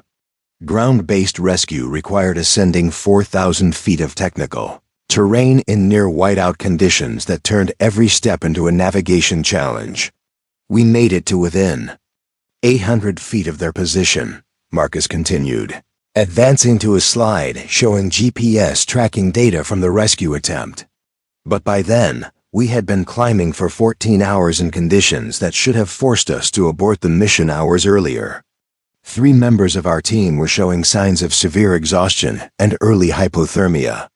Captain Torres had made the call that Marcus had dreaded: abort the rescue and wait for improved conditions. It was the right decision from a risk management perspective. Continuing the ascent would likely have resulted in additional casualties, without guaranteeing the successful rescue of the father and son, but Marcus had found himself unable to accept the order to retreat. "This is where my story becomes a cautionary tale rather than inspiration," Marcus told the conference audience. "For 7 years, I had succeeded in impossible rescues by refusing to acknowledge limitations. That approach had saved lives and built a reputation. But success had also created a dangerous illusion that determination alone could overcome any obstacle." Against direct orders, Marcus had continued climbing toward the stranded father and son while his team descended to safety. His radio communication with the command post showed a man operating beyond rational decision-making, driven by the same stubborn refusal to quit that had made him famous within the rescue community. "I reached Robert and Jake Nash at 3:17 a.m., Marcus said, his voice heavy with the memory.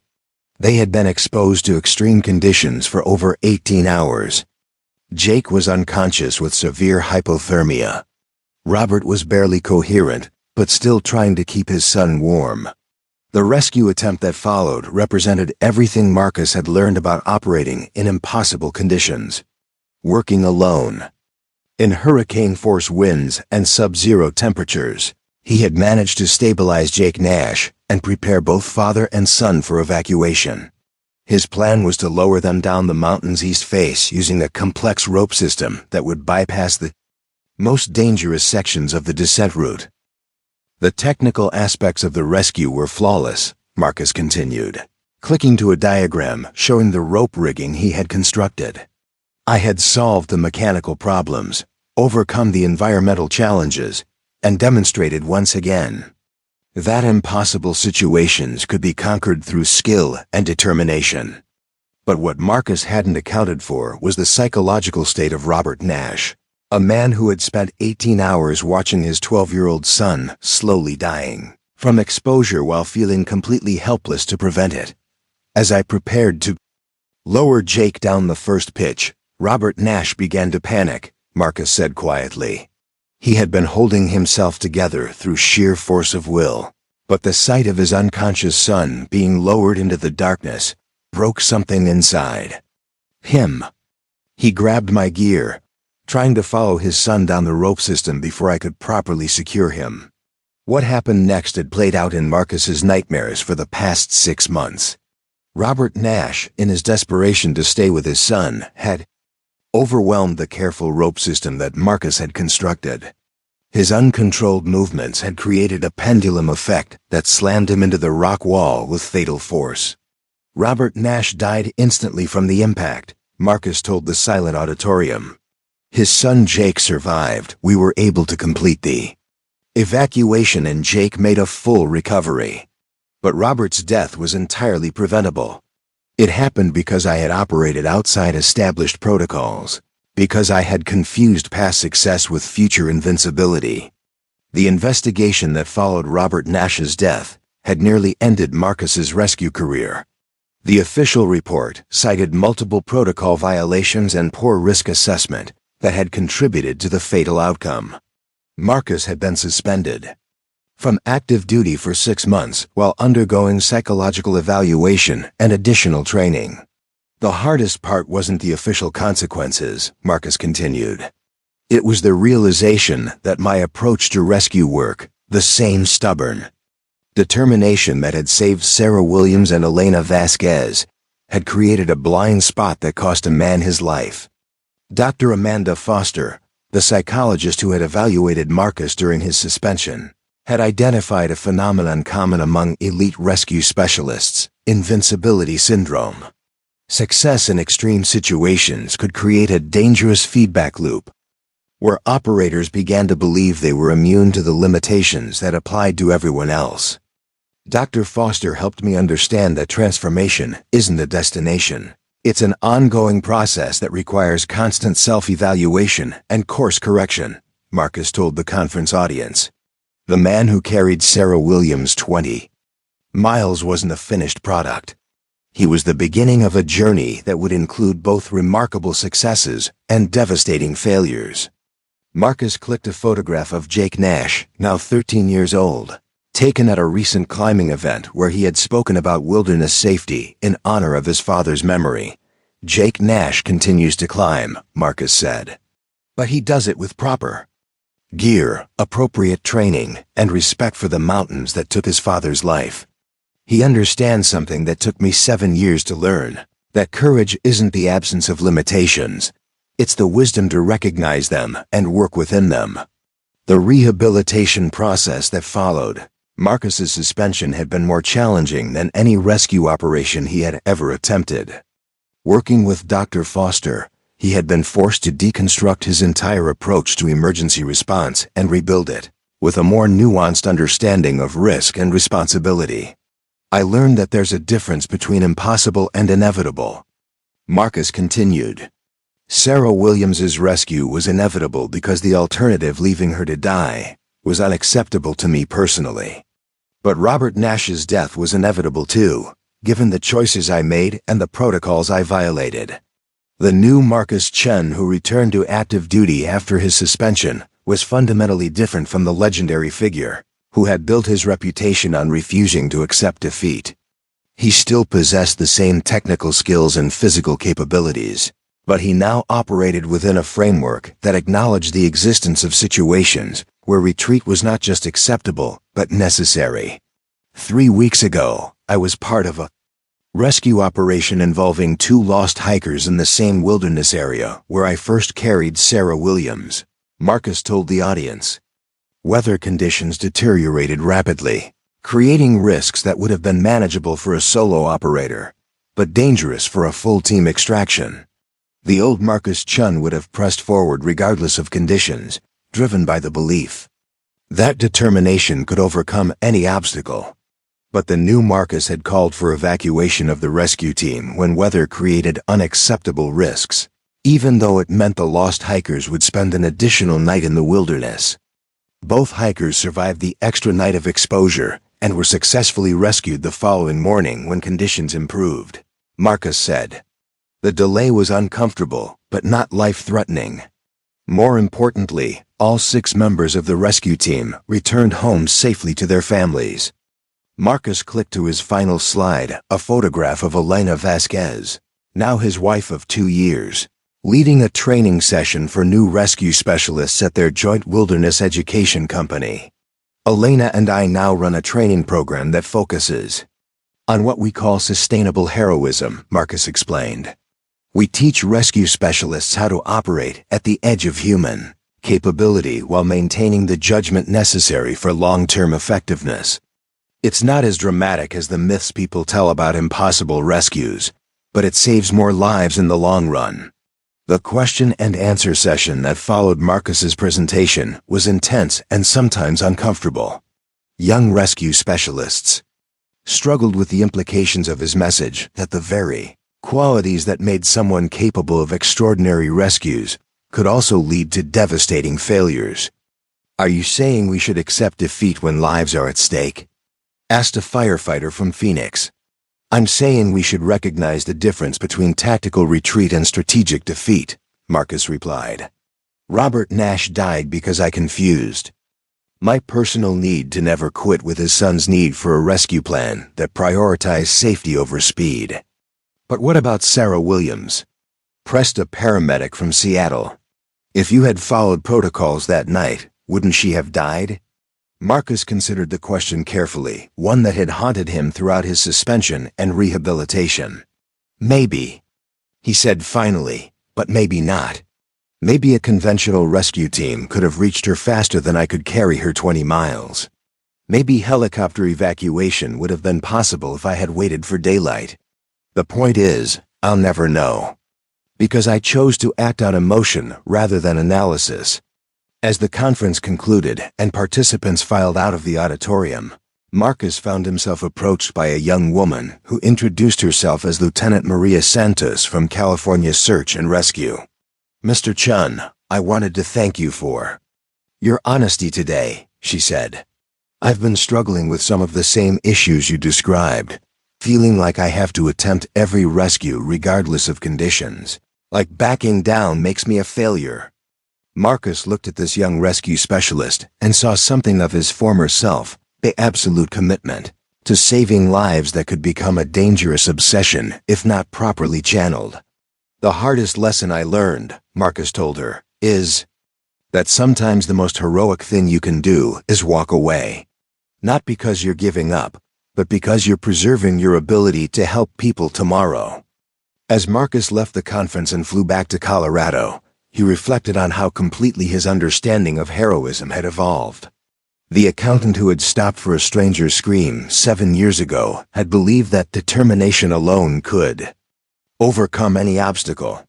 The rescue specialist who had saved Elena from an avalanche had operated on the assumption that past success guaranteed future victory.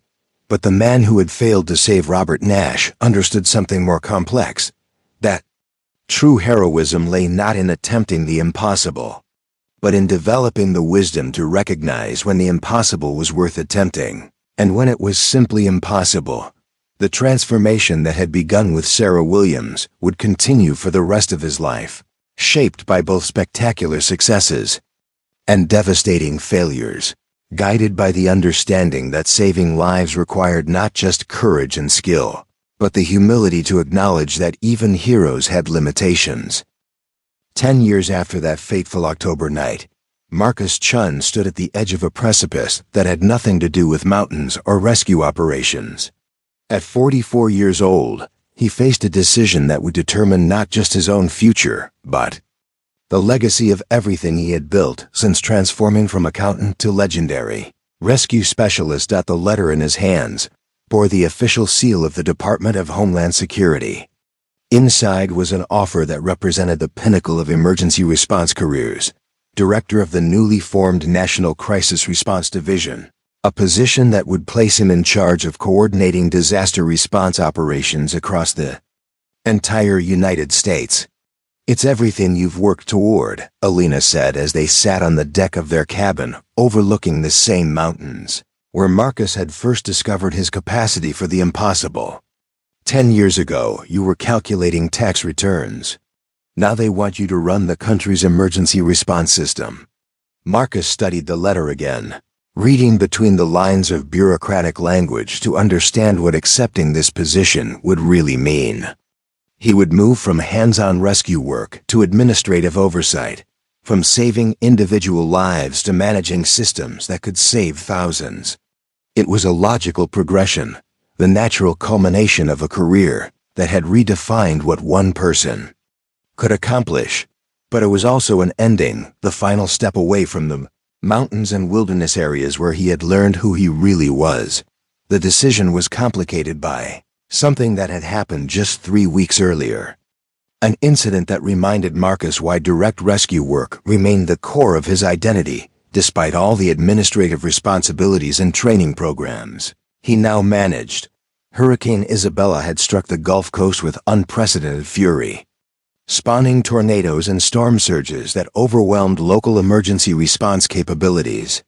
Marcus had been deployed with a federal disaster response team to coordinate water rescues in the flooded parishes around New Orleans. Most of the operations had been routine by Marcus's standards: helicopter evacuations from rooftops, boat rescues from flooded neighborhoods, the methodical process of moving people from danger to safety using established protocols and coordinated teams. But on the third day of operations, Marcus encountered a situation that stripped away all the protocols and systems, leaving him face to face with the same fundamental choice he had confronted with Sarah Williams a decade earlier. The call had come from a Coast Guard helicopter pilot who had spotted something unusual while conducting aerial reconnaissance over a particularly devastated area.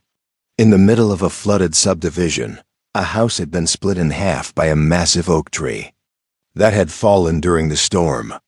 Trapped in the upper portion of the destroyed structure was an elderly woman who appeared to be injured and unable to evacuate on her own. What made the situation impossible by conventional standards was the instability of the structure. The house was balanced precariously on the fallen tree, and any additional weight or vibration could cause the entire remaining structure to collapse into the floodwaters below. Helicopter rescue was impossible due to the lack of stable anchor points and the risk of rotor wash bringing down the structure. Boat access was blocked by debris and shallow water that prevented close approach. Every protocol, Every standard operating procedure, every lesson learned from decades of disaster response said the same thing. Establish a perimeter, wait for specialized equipment, and attempt rescue only when conditions could be made safe for emergency personnel. But the woman whose name Marcus later learned was Dorothy Washington was 93 years old, diabetic, and had been without medication for 3 days. She wouldn't survive another 12 hours of waiting for ideal rescue conditions. Marcus had found himself studying the destroyed house through binoculars, calculating angles and load-bearing capacities with the same methodical approach he had once applied to tax calculations. The structural engineering was complex, but not impossible to navigate. A single person, moving carefully and distributing weight properly, could potentially reach Dorothy Washington and evacuate her before the structure collapsed. "Chun, you're not seriously considering this," his team leader, Commander Sarah Mitchell, had said when Marcus outlined his assessment. "That house could come down at any moment. We don't risk personnel for low-probability rescues." But as Marcus watched Dorothy Washington, through the binoculars saw her waving weakly from the window of her destroyed home, he realized that 10 years of transformation hadn't changed the fundamental equation that had driven him to carry Sarah Williams through the wilderness. Some situations transcended probability calculations and risk assessments, demanding responses that operated outside the boundaries of conventional logic. "Commander, with respect, this isn't a low-probability rescue," Marcus had replied. "It's a certainty. She dies if we don't act, and she lives if we do. The only variable is whether we're willing to accept the risk." The approach to Dorothy Washington's house required every skill Marcus had developed during his decade of rescue work. He moved through the floodwaters on a small inflatable raft, navigating debris fields and unstable wreckage that could puncture his vessel or trap him beneath the surface. When he reached the house, he had to climb through the tangled branches of the fallen oak tree, distributing his weight carefully to avoid triggering the structural collapse that everyone expected. Dorothy Washington was exactly where the helicopter pilot had reported, trapped in what remained of her bedroom, injured but conscious, surrounded by the accumulated possessions of 93 years of life, now scattered and destroyed by the storm.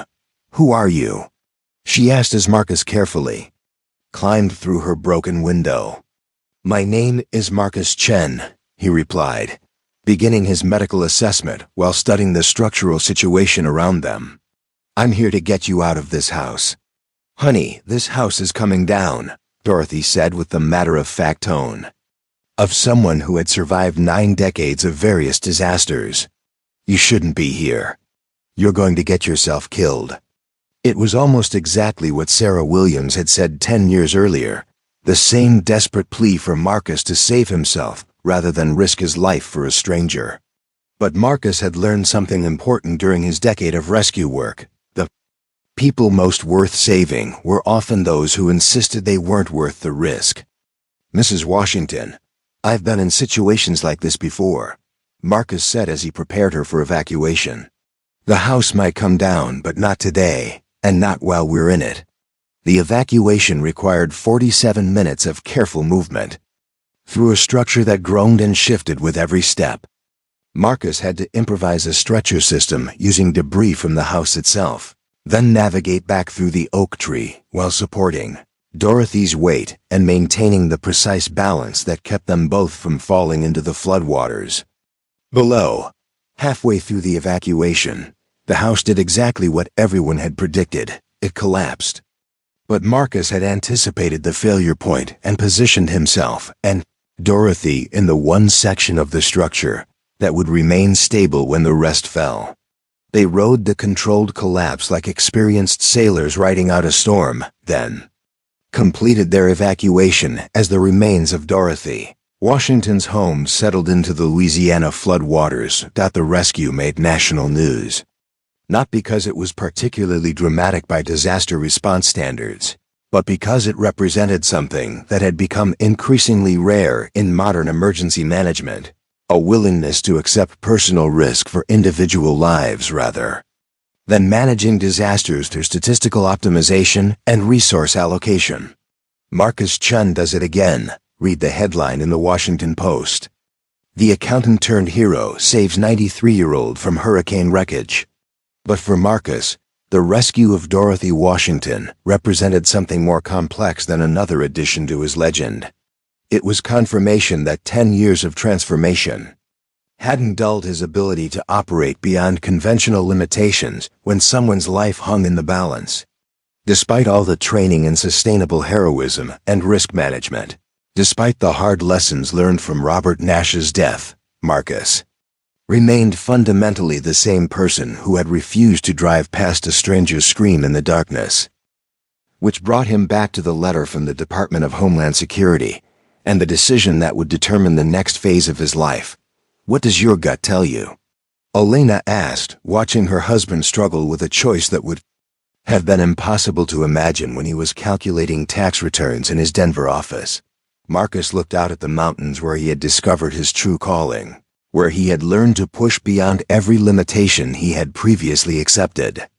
About human capability. The peaks rose like old friends, familiar and challenging, offering the kind of direct, uncompromising problems that could be solved through skill and determination rather than bureaucratic navigation and political compromise. My gut tells me that the country needs someone to run disaster response operations who understands what's really possible when everything seems impossible, Marcus said slowly. But it also tells me that the moment I take that job, I stop being the person who actually does impossible things and become someone who manages other people doing them. Elena nodded, understanding the dilemma that went to the heart of Marcus's identity. For 10 years, he had been defined by his willingness to personally accept risks that others considered unacceptable.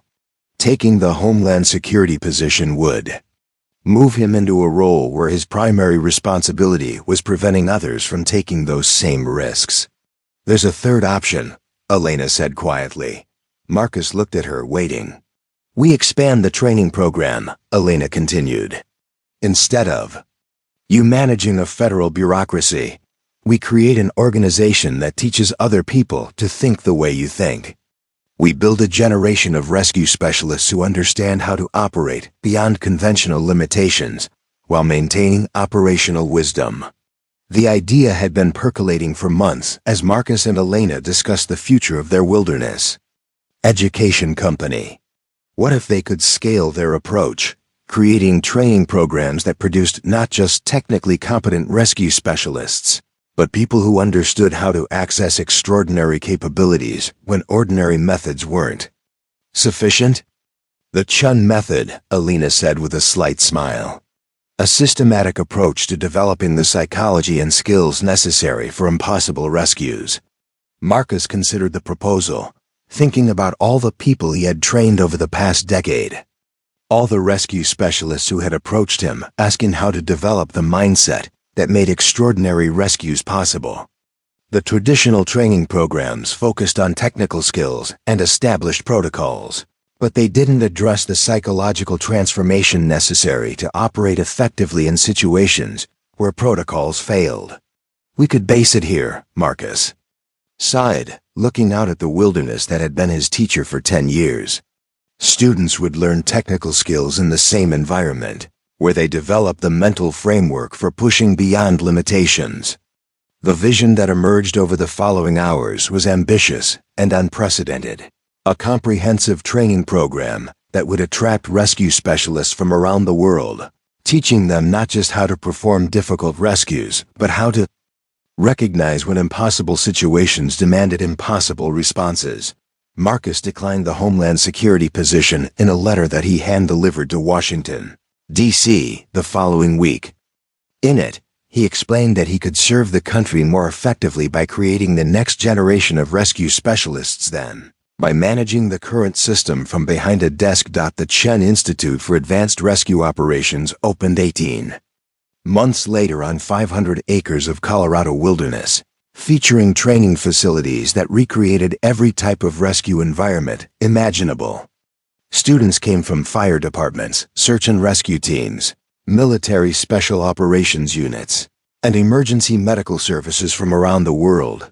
But the core curriculum wasn't about technical skills or equipment, it was about developing what Marcus had come to call possibility thinking, the mental framework that allowed people to find solutions when conventional approaches failed.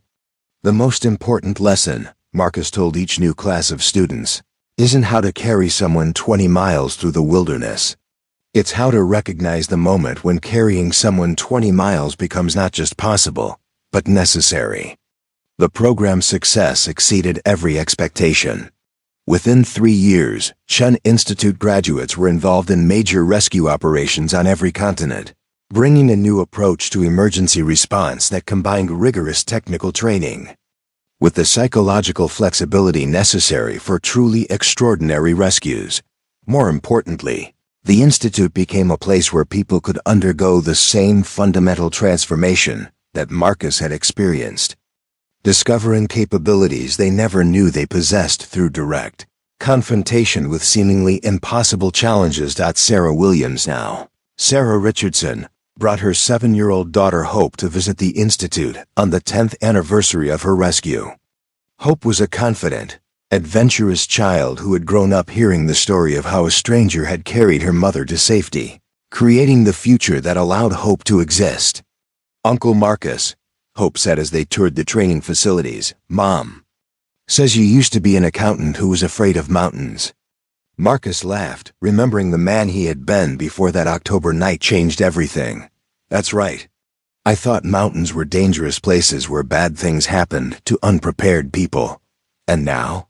Hope asked with the directness that only children possessed. Marcus looked out at the peaks surrounding the Institute, mountains that had become his partners in transformation, his co-teachers in the ongoing education of rescue specialists who would carry on his legacy long after he was gone. "Now I know that mountains are places where ordinary people discover they're capable of extraordinary things," he said. "But only if they're willing to stop calculating the odds and start focusing on what needs to be done."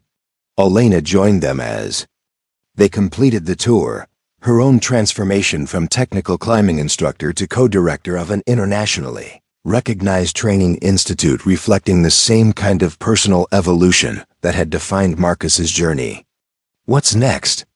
Sarah asked as they stood together, overlooking the training grounds, where the next generation of rescue specialists was learning to push beyond conventional limitations.